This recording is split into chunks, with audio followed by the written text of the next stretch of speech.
முளைக்கட்டிய வெந்தயத்தை சாப்பிடுவதன் மூலம் ஏற்படும் நன்மைகள் ஏராளம். முளைக்கட்டிய வெந்தயத்தை எடுத்துக்கொள்வதன் மூலம் நாள்பட்ட நீரிழிவு நோயை கட்டுப்படுத்தலாம். தசைகள் மற்றும் மூட்டுகளை நல்ல நிலையில் வைத்திருக்க முளைக்கட்டிய வெந்தயத்தை உட்கொள்ளலாம். முளைக்கட்டிய வெந்தயம் நோய் எதிர்ப்பு சக்தியை அதிகரிக்க உதவும். அதிக அளவில் பொட்டாசியம் நிறைந்துள்ள முளைக்கட்டிய வெந்தயம் இரத்த அழுத்தத்தை சமநிலைப்படுத்துகிறது. கொழுப்பை குறைக்கவும் இரத்தத்தில் கொழுப்பு படிவதையும் கட்டுப்படுத்துகிறது. முளைக்கட்டிய வெந்தயம் எளிதாக மற்றும் வேகமாக செரிமானம் நிகழ உதவும். முளைக்கட்டிய வெந்தயம் தாய்ப்பால் உற்பத்தியை அதிகரிக்க உதவும். மருத்துவரின் ஆலோசனையின்படி எடுத்துக்கொள்வது நல்லது.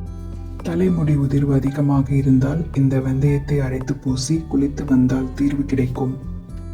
தோலில் சுருக்கம் ஏற்படாமல் பாதுகாக்கிறது. சருமத்தில் உள்ள பருக்கள், கரும்புள்ளிகள், தழும்புகளை நீக்கவும் இந்த விதைகள் உதவுகின்றன.